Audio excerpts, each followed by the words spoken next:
friendship, ngayon po ang aking lulutuin ay isang napaka-healthy soup dish. So, okay, what we need is sweet potato, celery,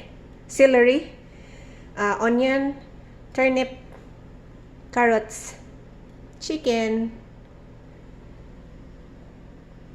bone broth, and coconut, salt, cider vinegar, cornstarch, thyme, and water, and of course pepper. So ngayon po, lalagyan ko lang ay hahaluin ko ito ng salt and pepper kasi ibubukod ko ito, iba-brown ko siya before ko ihalo sa aking soup.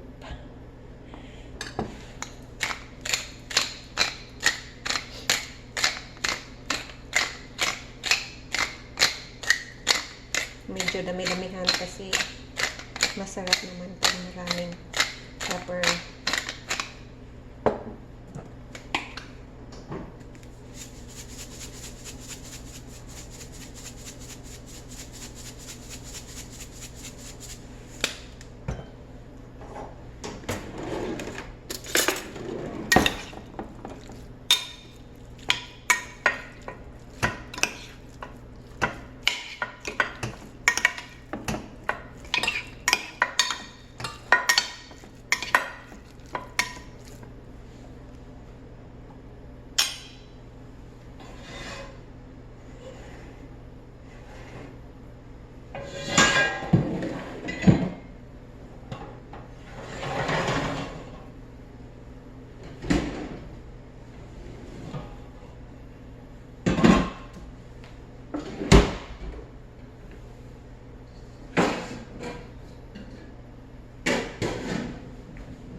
Nakalimutan ko po introduce ang aking olive oil at saka yung aking bawang. Alright, ngayon medyo brown na siya. Kita niyo po, brown na siya. So, babalik pa din. Ganun lang po ang gawin sa the rest po.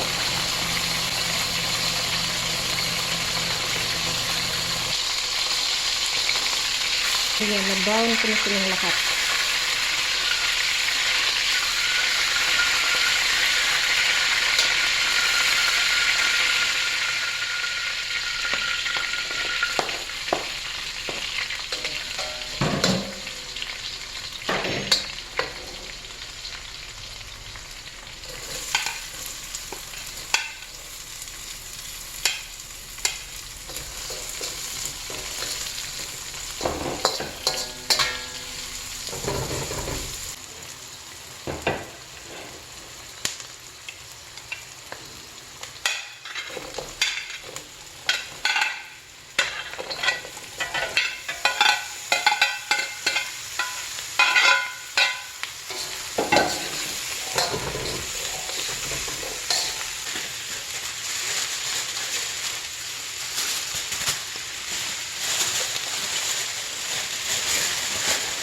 Yan, wala ako masyadong linisin. Pautakan lang ito. Brown na siya at ililipat doon para mailagay ko na po yung aking lulutuan ng sabaw.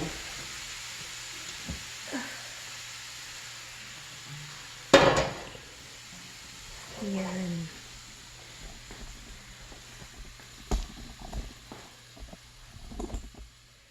Dahil naka-preheat naman siya, ilalagay ko na silang lahat.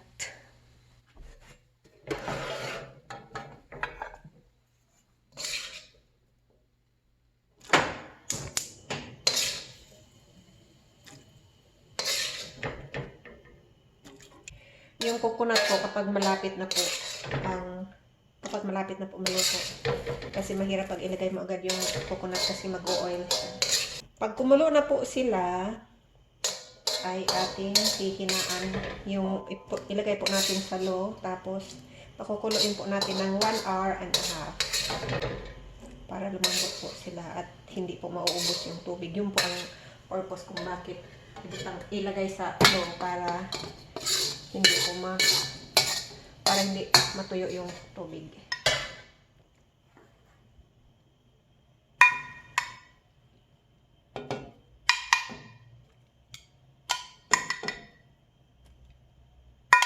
Mamaya ko pa siya i-season talaga ng salt kasi nilagyan ko nga ng salt itong chicken. Baka ma-over. Saka lang natin timplahan kapag luto na. Yan, pakukuluin ko lang. Tapos 1 hour and a half. Alright. Nakalimutan ko po ang aking video. So, nailagay ko na yung 1 cup of coconut milk. So, ngayon, ang i-add ko na lang ay yung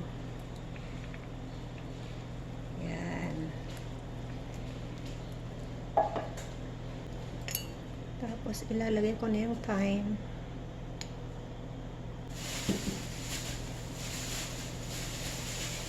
Thyme.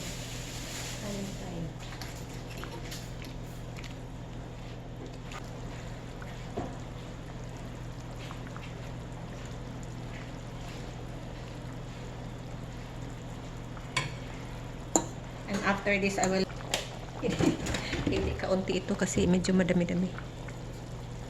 Ayan, binawasan ko na.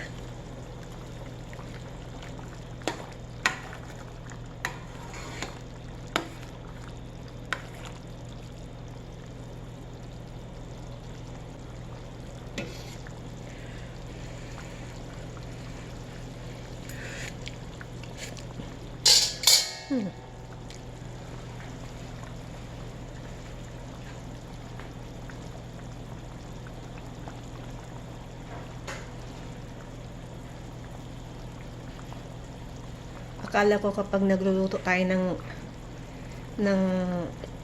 something healthy, hindi masarap. Masarap po. Masarap siya. Lalagyan ko siya ng kaunting asin. Hindi kaunti ito kasi medyo madami-dami. Ayan, medyo malamig na po siya kaya ipopuree ko na siya.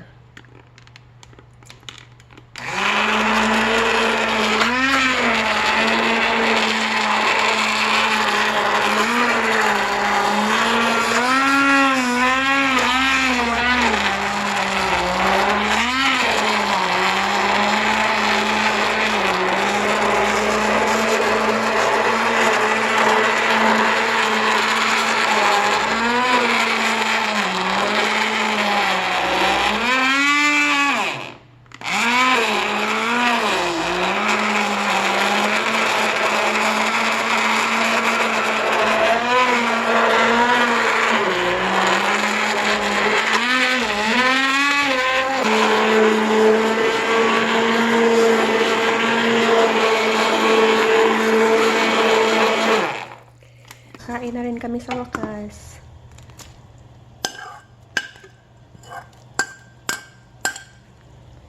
Magsi 6 PM na po dito. Wala pa kaming almusal. Ayan, mag-aalas 6 na. Ayan, kakain na kami with panera bread. Yan po ang aming kapag nagluluto po ako ng sabaw. May panera bread talaga yan.